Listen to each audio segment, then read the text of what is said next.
You don't need some magic AI tool to help you find your own candidates and your own system.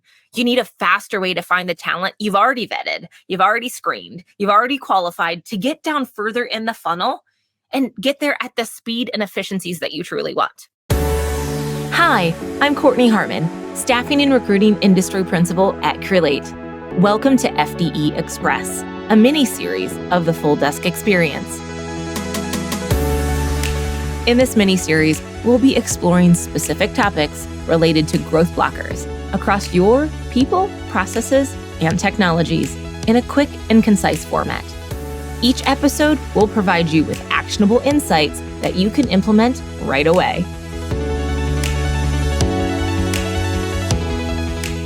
Going through our Full Desk Experience emails, I found that a common question that we're getting right now is, what is the biggest slowdown in the staffing and recruiting industry? That is such a great question. And I'm going to say that it's probably going outside of your system. Now, there are many times that this could probably happen, but I personally want to focus on the sourcing portion. Staffing and recruiting businesses are, they're under that constant pressure to identify, attract, hire the best talent available at a faster speed than their competitors and at the best possible quality. Now, in order to do this, these businesses rely on a variety of tools, and they use additional resources such as job boards, social media platforms, and really their own system of record, which, is going to store your candidate data and your resumes. But what I see is, in most cases, these businesses are not making an effective use of their ATS as their first source to look for qualified talent. Now, in coaching hundreds of these offices across the country, I can probably count on one hand, maybe two, the offices that used ATSs as their first step in their searching efforts. Most firms go straight back to the top of the funnel to post a job, search a job board for new candidates, all in which can lead to wasted time, wasted resources, and truly missed opportunities. Now remember, spinning cycles equal spending cycles, but it stays that way for three main reasons. Number one is your lack of process and structure. A major reason why staffing and recruiting businesses may not use their ATS effectively is the lack of process and structure within your recruitment teams. Without clear guidelines and processes in place that really map to the exact field they need during the exact conversation, your teams are going to tune out. They're going to record stuff outside of your system. So frankly, your recruiters are just not using your systems as their default. They're going straight to external resources because they don't have the data in there to search for it anyway. So they go to job boards, they go to social media, rather than leveraging the candidate data that's already in your system's ATS or CRM. It's often due to lack of understanding how to search effectively, use the advanced filters through candidate data, or lack of clarity around the expectations of even using the technology in the first place.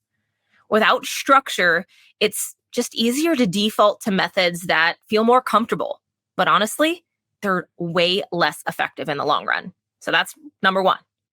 Number two shouldn't come to a surprise as you, but it's inadequate training. Another reason why your businesses may not be using their system of record adequately or effectively is training of your recruiters. Recruiters may not be adequately trained on how to effectively use their ATS, even put data in. Yeah, they do all the work and filling out the fields when they're talking to someone. Maybe they connect the talent to the job order, for those metrics you need to see. But that's the data going into the system. That's a whole nother story. Getting the data back out takes practice. Honestly, it takes repeat use for the tools to get the best results. And in turn, it results in the preference for external resources because it only leads to frustration because they don't know how to get the stuff back out. So they're like, why use it in the first place? So without proper training, recruiters may not utilize it to the full potential and its searching capabilities, leading again to missed opportunities, wasted resources. And honestly, you don't need some magic AI tool to help you find your own candidates and your own system. You need a faster way to find the talent you've already vetted, you've already screened, you've already qualified to get down further in the funnel and get there at the speed and efficiencies that you truly want. So you have to do that. Number 3 may be a little contentious, but it's really the idea of lack of maintenance. So that final reason why your staffing and recruiting businesses may not use their system of record is because the lack of maintenance and upkeep. Now, let's face it, you can't dump information in and not maintain it. Do you ever clean your house just one time and you never do it again? If you do, I need a private message for the secret sauce because I know you don't. It's not possible. It takes maintenance. It takes consistent effort and updating so your leaders can get the holistic view of their business. They know where you're going. They know how to help you achieve your goals. One of my favorite things to do with an office, whenever we talk about incomplete data, is to run a search on all records in their system that don't have an email address or don't have a phone number. Now, we only do this probably one time a year, but they would use their interns, their internet researchers, or admins to help increase the quality of those records. You're going to hear me talk a lot about quality versus quantity. You probably have already heard it, but it's at the end of the year, every year, in record to try to sprint to the finish line at the end of the year. You get better data. So I guess when's the last time you did a search for your records that were missing an email address? Because let's face it, how often are you sending them an email that they're not getting? And you're assuming that they are because you're mass emailing everybody.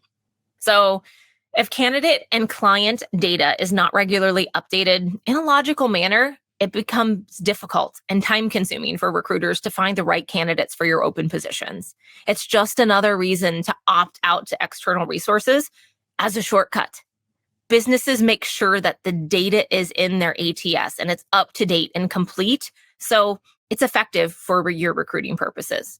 Overall, addressing these 3 reasons requires a commitment to building a strong recruitment process that emphasizes the importance of your system of record. This involves setting clear guidelines and expectations, providing ongoing training and education for your recruiters, investing in the maintenance and the upkeep of your ATS.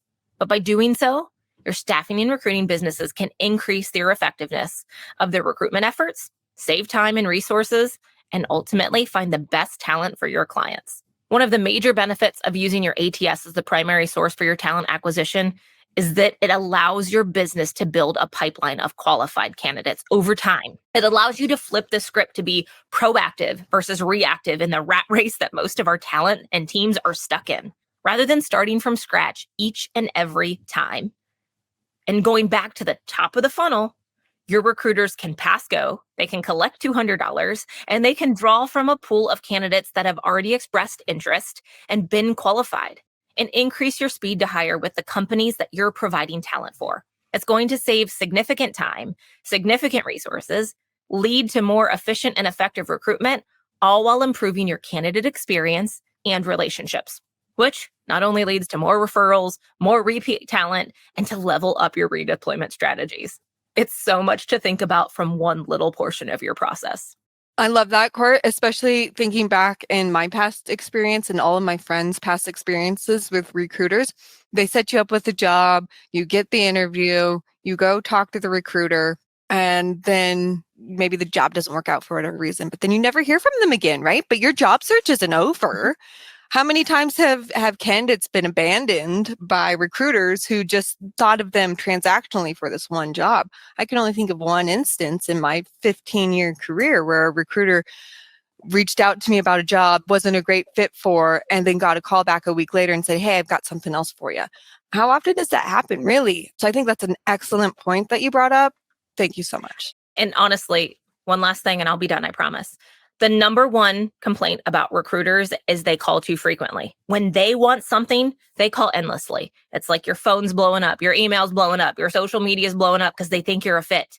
But once you have that conversation and they maybe personally have walked themselves out to say, you're not a fit, or maybe I'm going along and moving in my process, the number 2 complaint is they don't call enough. They never call you back. They ghost you. Everyone always complains about candidates ghosting recruiters. But honestly, our processes sometimes are so cumbersome, so detailed, so long that the recruiters are ghosting the talent too. So just something to think about. I love that perspective, 100%. I'm Kortney Harmon, Staffing and Recruiting Industry Principal at Crelate. Thanks for joining FDE Express. That's all for today's episode of FDE Express. I'm Kortney Harmon with Crelate.